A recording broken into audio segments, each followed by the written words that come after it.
So, good morning, class. Let us start with our new topic, that is fertilizer. Fertilizers are commercially produced plant nutrients. Fertilizers supply nitrogen, phosphorus, and potassium. They are used to ensure good vegetative growth, leaves, branches, and flowers, giving rise to healthy plants. Fertilizers are a factor in higher yield of high cost farming. अभी देखो, हम लोग रोटी पुराने ज़माने में जो नाश्ते में जो होता था वो रोटी और दूध या रोटी और चाय खाते थे या पोहा खाते थे, है ना। लेकिन अब मार्केट में आ गया है दूध में डालने के लिए हॉर्लिक्स या बॉर्नविटा या कॉम्प्लान। क्यों? कि ये तुमको एडिटिव, ये बोला जाता है, हाँ, वास्तव में ऐसा होता नहीं है कुछ। ये तुमको बोला जाता है कि ये तुमको और भी ज़्यादा न्यूट्रिएंट्स देंगे, राइट। उसी तरह प्लांट्स को जो चाहिए फर्टिलाइज़र, तो उसके अंदर फॉस्फोरस, नाइट्रोजन ने पोटासियम, वो बाहर से हम उसको प्लांट्स को देते हैं अगर सॉइल में से उसको ना मिले तो NPK फर्टिलाइज़र जो है वो प्लांट्स के लिए बॉर्नविटा या कॉम्प्लान का काम करता है, right. Fertilizer should be applied carefully in terms of proper dose, time, and observing pre and post application precautions for their complete utilization. For example, sometimes fertilizer gets washed away due to excessive irrigation and are not fully absorbed by the plants. This excess fertilizer then leads to the water pollution. Also, we have seen in the previous chapter, continuous use of fertilizers in an area can destroy the soil fertility because the organic matter in the soil is not replenished and microorganisms in the soil are harmed by the fertilizers used. Short-term benefits of using fertilizers and long-term benefits of using manure for maintaining soil fertility have to be considered while aiming for opting the yields in crop production. अभी manures जो होता है वो natural चीज़ होती है, गाय का छान है, टूटे हुए पत्ते हैं, घास की पत्तियां हैं, सब्जियों की छाल है, राइट। तो ये सब जो है वो सॉइल को फर्टिलाइज़र जैसा ही काम करती है, लेकिन कोई नुकसान नहीं पहुंचाती हमारे ज़मीन को, सॉइल के स्ट्रक्चर को, या उसके अंदर जो माइक्रो न्यूट्रिएंट्स होते हैं या माइक्रो ऑर्गेनिजम्स अंदर होते हैं उसको। फर्टिलाइज़र नो डाउट हमारी हेल्प करता है, लेकिन उसके प्रिकॉशंस ध्यान भी हमको बहुत रखना चाहिए। अगर ऐसा होता कि बॉर्नविटा में ही और कॉम्प्लान में ही न्यूट्रिएंट्स है तो दूध की रोटी की क्या ज़रूरत है, सुबह शाम दोपहर को 3 टाइम बस 2-2 चम्मच खा लिया, हो जाएगा काम। तो क्या हमारी बॉडी अच्छे से वेल मेंटेन डेवलप होगी?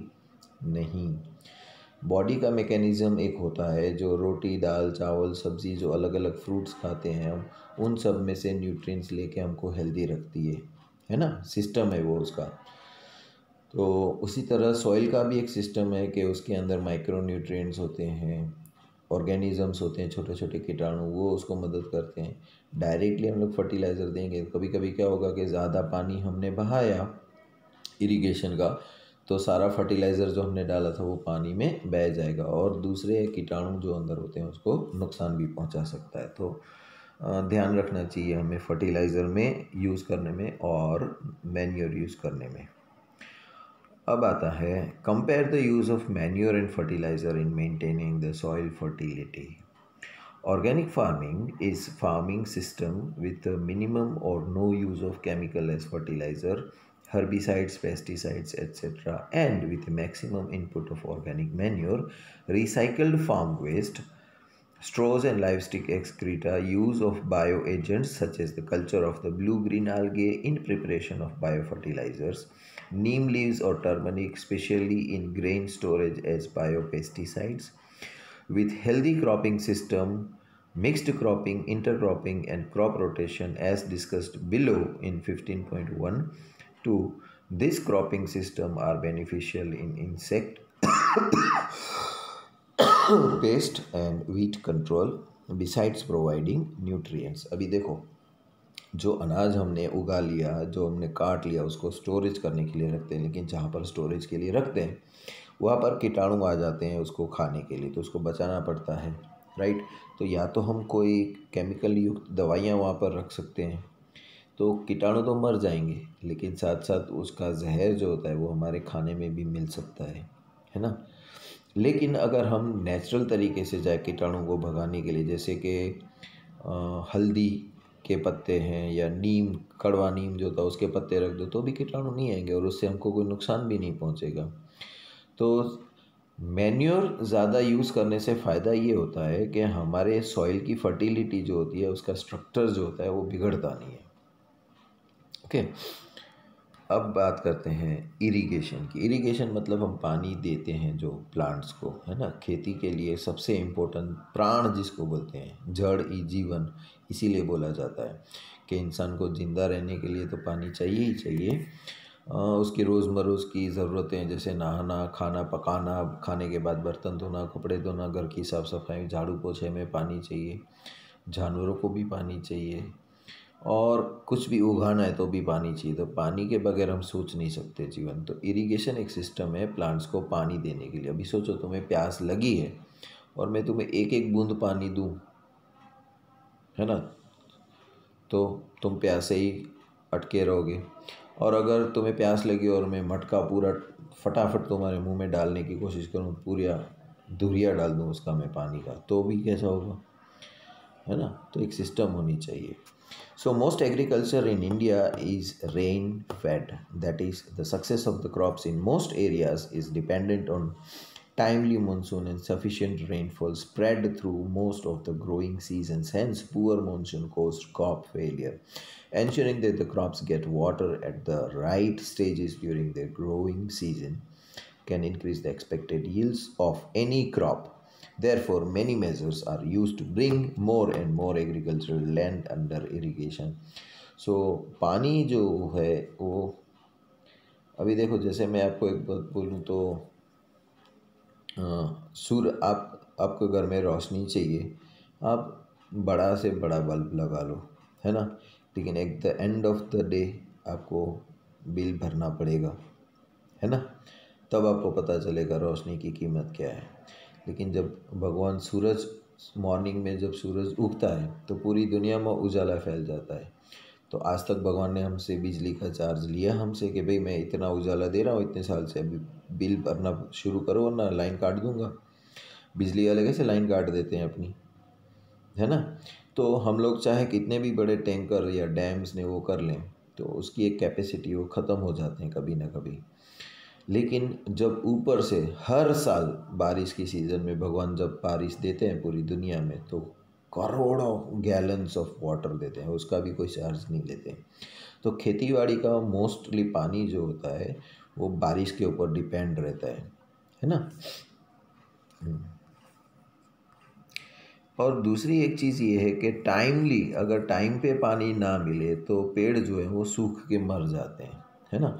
और कभी बाढ़ आ जाती है, ज़्यादा पानी आ जाता है बारिश का, तो क्या होता है कि सॉइल उखड़ने लगता है ज़मीन में से, और सॉइल के साथ साथ पेड़ के जो रूट्स होते हैं वो भी कमज़ोर बन के पेड़ निकल जाता है ज़मीन में से। तो और उसको पकने का एक पीरियड होता है, टाइम होता है, उसको तभी पानी चाहिए होता है। तो क्वांटिटी और टाइम वो बहुत ज़रूरी है उस टाइम पे, और उतनी क्वांटिटी में उसको पानी मिलना चाहिए प्लांट्स को। तो ये एक बड़ी क्या बोलते हैं, महत्वपूर्ण पानी का स्थान है एग्रीकल्चर में, कि एक तो सही टाइम पे उसको पानी मिलना चाहिए और सही मात्रा में मिलना चाहिए। ज़्यादा मिल जाएगा तो भी नुकसान, कम मिल जाएगा तो भी नुकसान, जल्दी मिल गया तो भी पकने में प्रॉब्लम होगा, है ना, और लेट मिला तो भी problem. India has a wide variety of water resources and a highly varied climate. Under such conditions, several different kinds of irrigation system are adapted to supply water to agricultural lands depending on the kinds of water resources available. This includes well, canals, rivers and tanks. ये है हमारा, एक तो India का पूरे का climate देखो कितना वेरिड है। नॉर्थ में दिल्ली में ज़्यादा ठंड पड़ती है, राइट। कच्छ में यहाँ पर हमारे पास सबसे ज़्यादा गर्मी पड़ती है ना। और पौंडीचेरी में वहाँ पर सबसे ज़्यादा बारिश पड़ती है। सो पानी का मेन स्रोत हमारे पास होता है, वो होता है वेल, कुएँ, कैनल जो बनाते हैं, और रिवर और टैंक, नदी या बड़े पानी की स्रोत। Wells, there are two types of wells, namely dug well and the tube wells. In the dug well, water is collected from water bearing strata. Tube wells can tap water from the deeper strata. From these wells, water is lifted by the pumps for irrigation. अभी कुएं भी दो तरह के होता है ना। पानी का ज़मीन के अंदर से स्रोत तो बहता ही होता है, अंडरस्टूड। तो खड्डा खोद के हम उसको कुआं बना सकते हैं, और एक होता है वो ड्रिल करते हैं हम लोग, और नीचे का अंडरग्राउंड वाटर जो होते हैं उसको पंप से ऊपर खींचते हैं। फिर आती है canal. This is usually an elaborate and extensive irrigation system. In this system, canals receive water from or more reservoirs or from rivers. The main canal is divided into branch canals having further distributors to irrigate the fields. River lift system, अभी देखो canals ऐसा होता है कि कोई एक बड़ा सा डैम है, उसमें से एक मेन चैनल निकलती है, फिर वो जहाँ से पास होती जाती है वहाँ पर हम लोग उसको डाइवर्ट करते जाते हैं छोटी छोटी कैनल्स में। जैसे एक रूट सिस्टम आपने देखी होगी प्लांट की, एक मेन रूट होता है ज़मीन में, और उसके बाजू में से अलग अलग टहनियाँ निकलती जाती, वो भी रूट होते हैं, है ना। तो वो भी पानी सोखने का काम करते हैं। जैसे स्टेम है ना, उसमें से अलग अलग ब्रांचेस निकलती है, उसी तरह कैनल में भी ऐसा ही होता है। फिर आता है river lift system. In areas where canal flow is insufficient और irregular due to inadequate reservoir release, the lift system is more rational. Water is directly drawn from the rivers for supplementing irrigation in areas close to the rivers. अब देखो नदी के बाजू में अगर तुम्हारी कहीं खेत है तो आप सीधा सा पानी नदी में से खींच के अपने उसमें दे देते हो, जबकि कैनाल में क्या होता है कि मेन रिजर्वर जो डैम होता है उसमें से जितना रिलीज़ होता है ना, तो उतना ही आपको पानी मिलेगा। ये तो रिवर बाजू में तो आप जितना चाहे ले सकते हो नदी में से, कोई वो नहीं है। Tanks, these are small storage reservoirs which intercept and store the runoff of smaller catchment areas. ये तो अभी आपने देखा होगा कि एक बड़ा सा टांका होता है जो अपने घर में भी होता है कि लाइन का ऐसा नहीं है कि भाई रोज़ डिपेंड रहेंगे, नल में पानी आ गया तो ये हमको नहाने जाना है, अगर कभी लेट हो गया या नहीं आया तो आज नहीं नहाना है, आज पानी नहीं आया। हम लोग क्या करते हैं, हमारे घर में पानी का एक बड़ा सा स्टोरेज होता है, तो और एक कनेक्शन उसमें होता है, जैसे ही नल चालू होता है तो वो टैंकी भरना शुरू हो जाती है, फिर वही टैंकी से हम घर के ऊपर छत के ऊपर टैंकी रखी तो उसको भर लेते हैं, और जब भी जी चाहे तब हम नहा सकते हैं, पानी यूज़ कर सकते हैं, राइट। तो टैंक भी खेत में ऐसा होता है, एक बड़ा सा पॉन्ड जैसा बना रखा होता है हमने। Fresh initiatives for increasing the water available for agriculture includes rainwater harvesting and watershed management.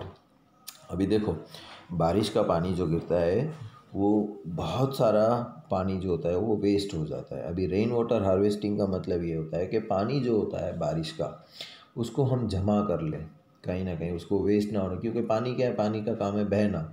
अगर एक जगह रुक गया तो सड़ेगा, राइट, और कहीं बह गया तो समुंदर में जाके मिलेगा और खारा हो जाएगा, तो काम नहीं आएगा अपने को।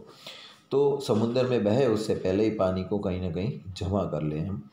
तो गांव में क्या करते हैं कि छत के ऊपर है ना एक पाइपिंग सिस्टम होती है, एक ज़मीन के अंदर घर के नीचे अंडरग्राउंड बड़ा सा टाँका होता है, उसमें से एक पाइप निकलता है जो छत के साथ कनेक्टेड होता है, और छत के ऊपर एक हॉल होती है ना। तो बारिश का जो भी पहली बारिश का पानी आता है ना उसको वो फेंक देते हैं, है ना, वो उस नीचे स्टोरेज में जाने नहीं देते, और बाकी का जो पानी होता है नेक्स्ट टाइम पानी जो आता है बारिश का तो वो कहीं बहने नहीं देते हैं, वो सारा छत के ऊपर जमा होता है, क्योंकि छत के ऊपर जितना भी पानी गिरेगा है ना, आपने देखा होगा सभी लोगों ने अपने छत के बाहर एक एक पाइप लगा रखा कि पानी रोड के ऊपर गिर जाए। लेकिन वाटर हार्वेस्टिंग में हम क्या करते हैं, वो पाइप्स को बंद कर देते हैं, और सारा छत के ऊपर जितनी भी बारिश पड़ेगी वो सब एक पाइप थ्रू घर के नीचे अंडरग्राउंड टंकी में जमा हो जाएगी। और बारिश का पानी जो होता है वो बड़ा प्रोडक्टिव पानी होता है। बारिश के पानी अगर छिड़को आप किसी भी पेड़ के ऊपर तो तुरंत उसका ग्रोथ होने लगता है, राइट। अब आता है cropping patterns.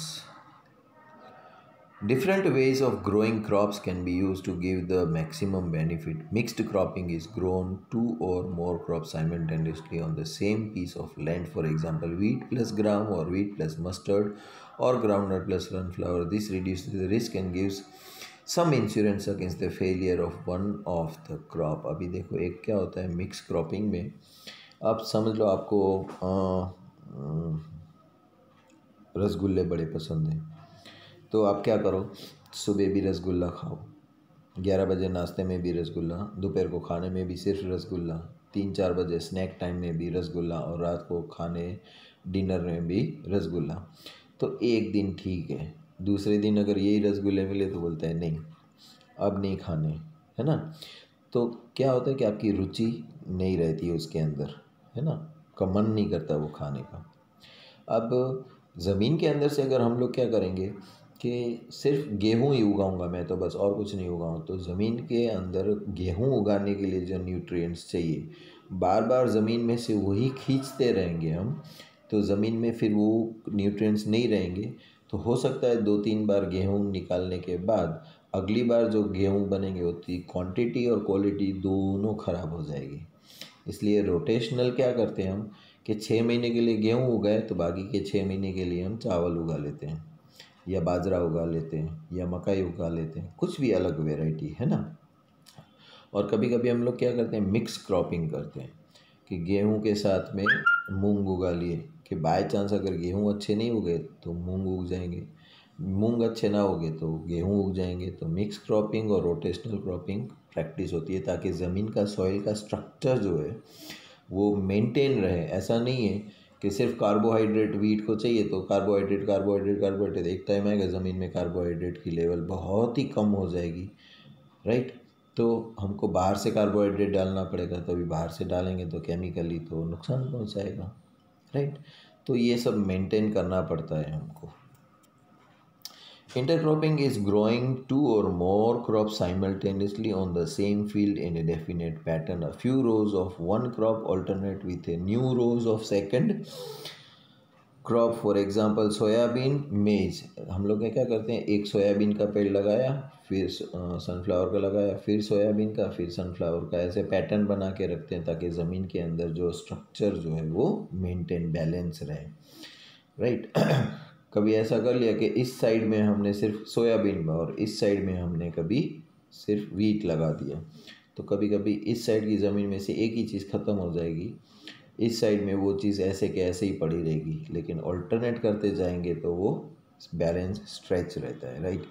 The crops are selected such that their nutrient requirements are different. This ensure maximum utilisation of nutrients supplied and also prevent pest and diseases for spreading to all the plants belonging to one crop in the field. This way both the crops can give better returns. तो इस तरह से अगर हम लोग करते हैं, देखो इस डायग्राम में, तो हमको इंटरक्रॉपिंग की वजह से न्यूट्रिएंट्स की भी प्रॉब्लम नहीं आती और उनका ग्रोथ भी अच्छा होता है। The growing of different crops on a piece of land in a pre plant succession is known as a crop rotation.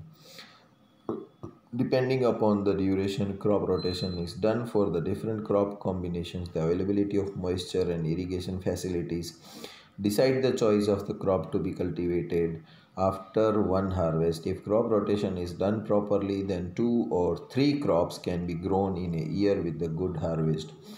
तो कभी कभी हम लोग क्या करते हैं पहले से डिसाइड करके रखते हैं कि अभी संक्रांत आई ना, तो संक्रांत से लेके हम लोग ये बोना शुरू कर देते हैं, है ना, तो दिवाली तक ये निकल जाएगा।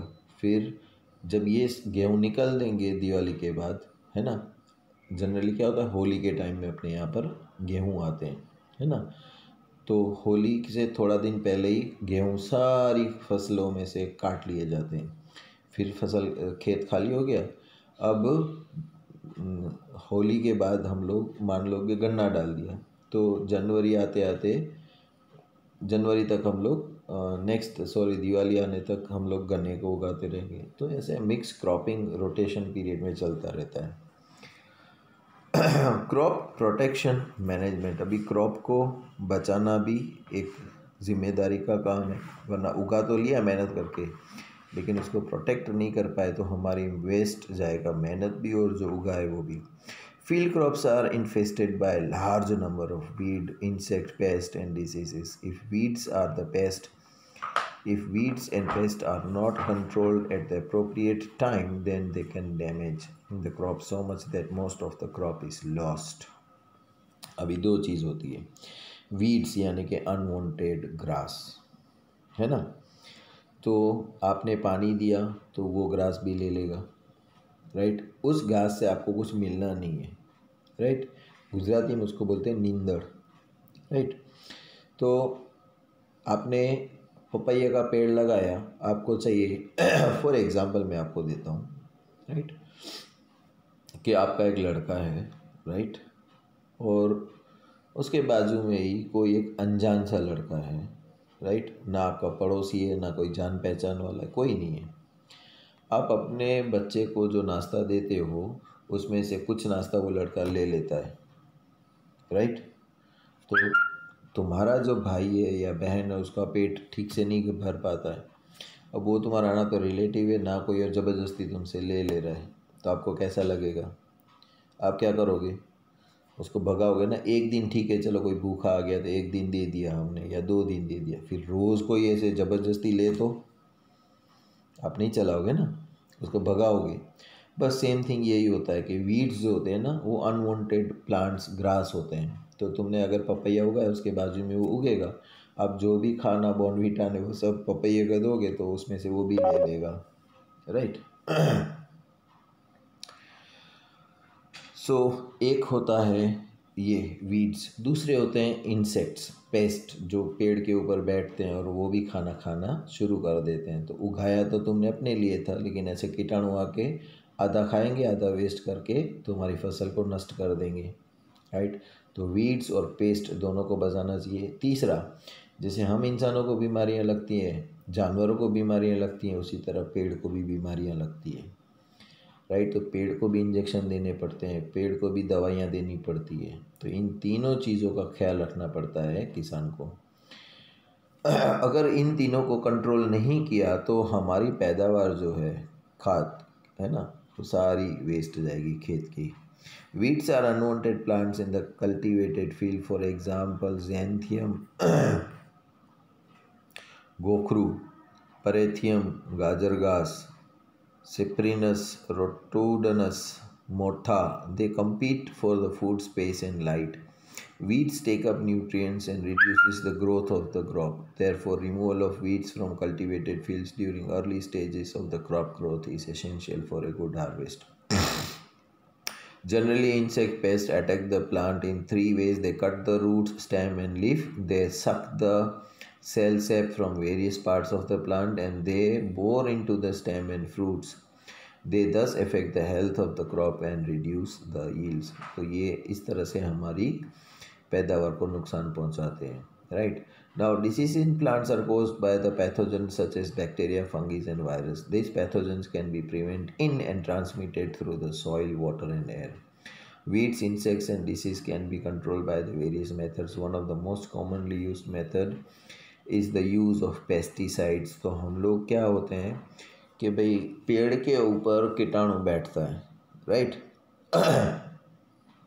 तो हम लोग उसके ऊपर दवाई छिड़कते हैं, है ना, तो कीटाणु उसके ऊपर ना बैठे। कभी कभी जो प्लांट ग्रो हो रहा होता, अभी तो फ्रूट आया नहीं है उसमें, प्लांट ग्रो हो रहा है और तभी उसमें बीमारी ना लगे तो हम सॉइल में, मिट्टी में भी डाल देते हैं पेस्टिसाइड को।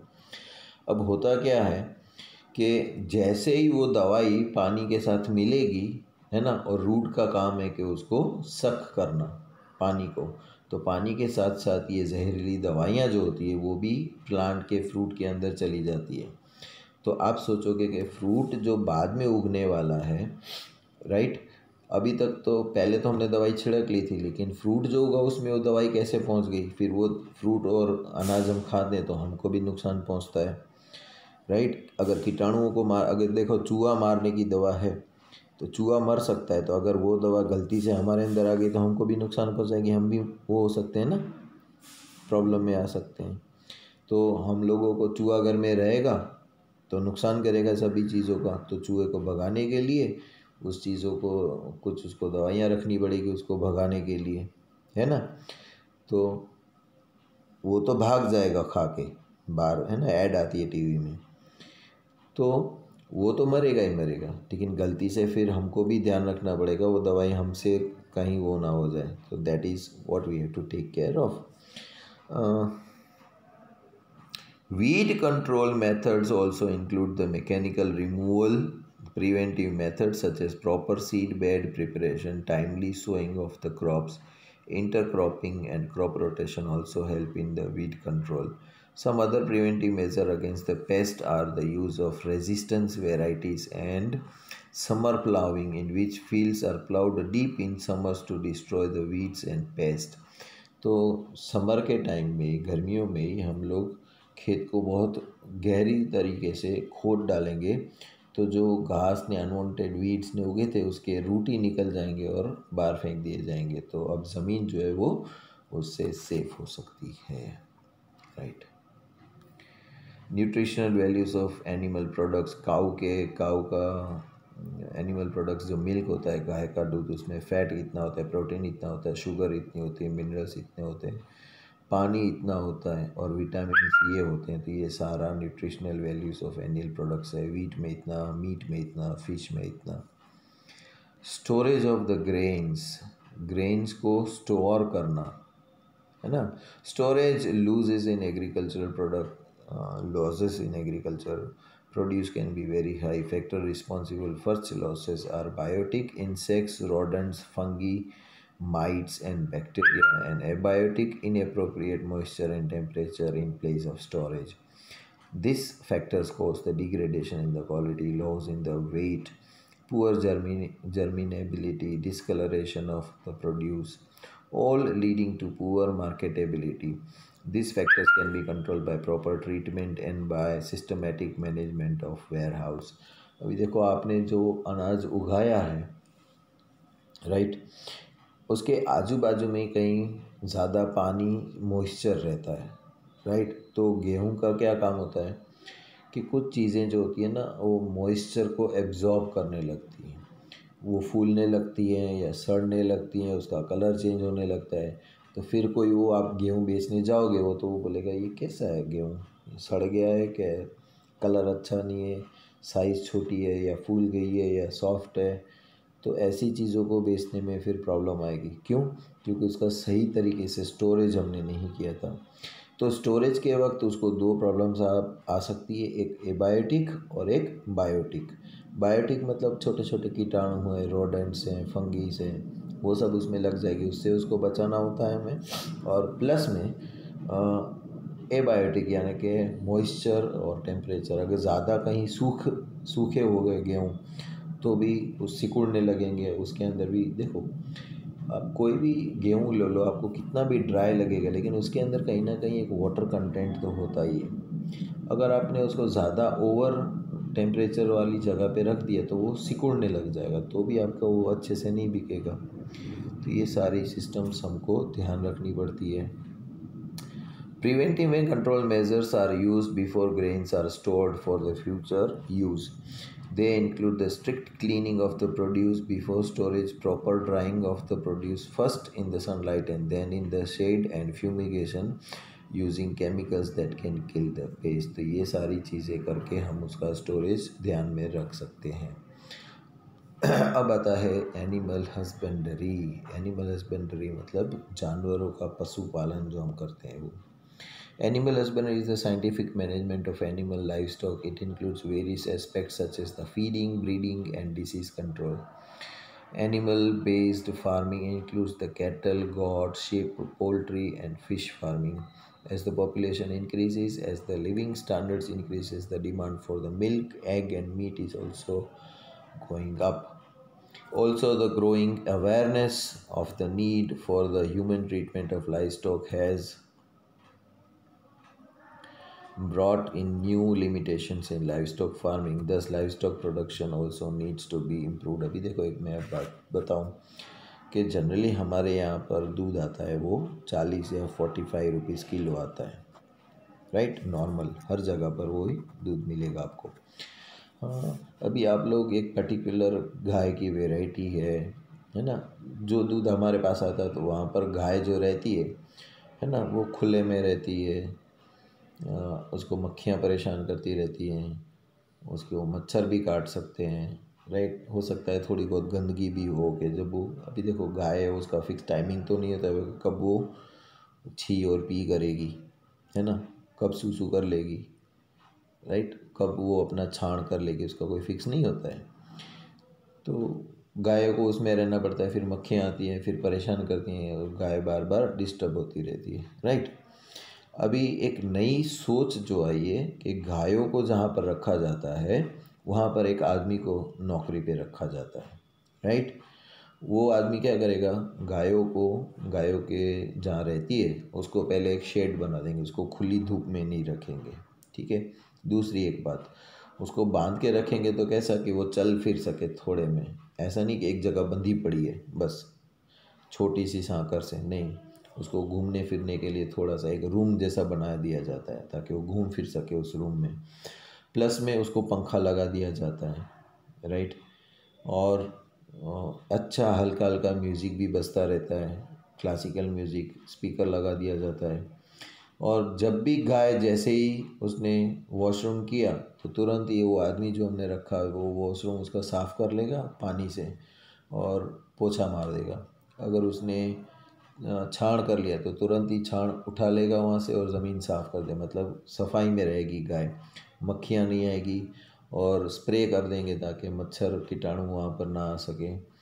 तो एकदम साफ़ सफाई में इस तरह से गाय की देखभाल करेंगे तो उसका खर्चा तो बढ़ेगा ना, राइट। फिर उसको जो खाना खिलाते हैं उसके लिए भी एकदम मार्केट में जो मिलता है वो बाहर से भी बॉर्नवीटा, उसको भी गाय को भी गाय का अलग से आता है, उसको वो खिलाएंगे तो ये सारा खर्चा बढ़ जाएगा। तो एक जना है वो गायों को बायोटिक सभी नेचुरल खुराक देता है, उसकी इतनी देखभाल करता है और वो जब दूध बेचता है तो 150 रुपये लीटर बेचता है। तो बोलता है आप दूध की क्वालिटी है और उसकी ये खासियत है, इसके लिए हम इतना महंगा बेचते हैं, राइट। तो जिसको परोड़ता है वो खरीदे। तो अगर आप लाइव स्टॉक की इतनी ध्यान रखेंगे तो आपको अपनी प्रोडक्ट जो है दूध उसका भी उतना ज़्यादा पैसा मिलेगा। So now it is it is going on. तो ऐसा नहीं है कि दूध मिलता है तो कहीं से भी ले लिया हमने, उसकी भी अलग अलग क्वालिटी पैरामीटर्स होते हैं, राइट। उसको जैसी क्वालिटी वैसा पैसा मिलेगा। अब आता है कैटल फार्मिंग।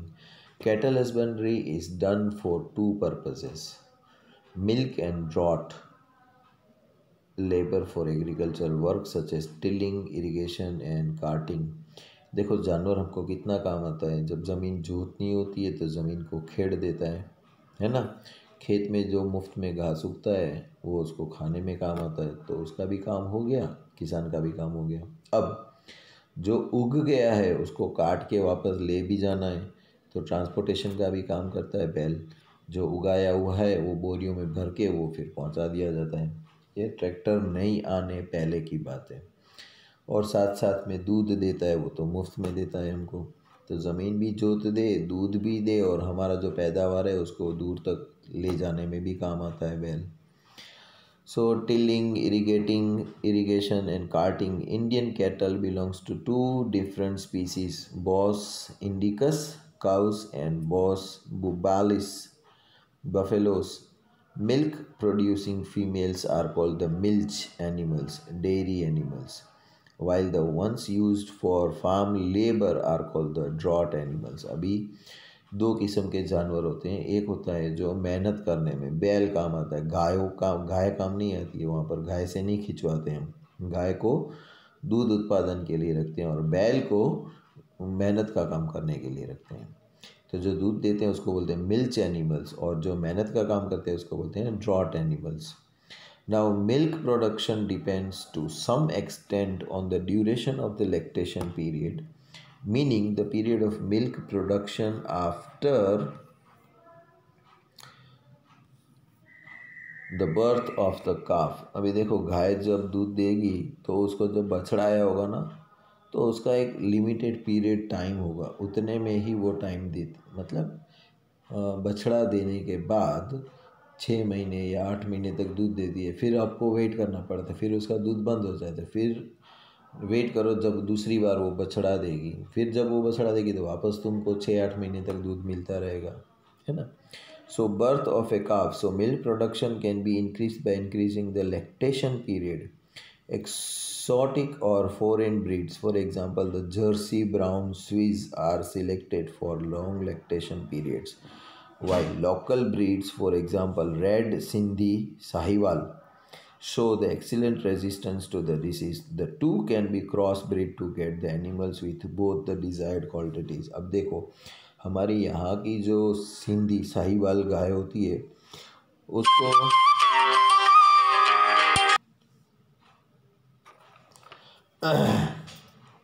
तो साहिवाल गाय जो होती है वो बीमारी से लड़ने में सक्षम होती है, राइट। और स्विस जर्सी गाय जो होती है वो उसका लैक्टेशन पीरियड ज़्यादा होता है, मतलब साल में 8-9 महीने तक दूध देती है, राइट। तो अभी ऐसी कुछ हम लोग गाय में क्रॉस ब्रीडिंग कर दें तो कि वो उसका लैक्टेशन पीरियड भी 8-9 महीने का रहे और बीमारी से भी लड़ सके, उतनी मजबूत हो, तो हम लोग ये दोनों क्वालिटीज़ को मिक्स करके क्रॉस ब्रीड एक करते हैं, राइट, कि जिसके अंदर ये दोनों, तो ये लेटेस्ट टेक्नोलॉजीज़ ने, स्टडीज़ ने, ये सब करने से हमारा क्या होता है कि लाइफ स्टॉक और फार्मिंग और क्रॉप ये सब बेहतर और बढ़िया और बहुत ज़्यादा होने लगता है।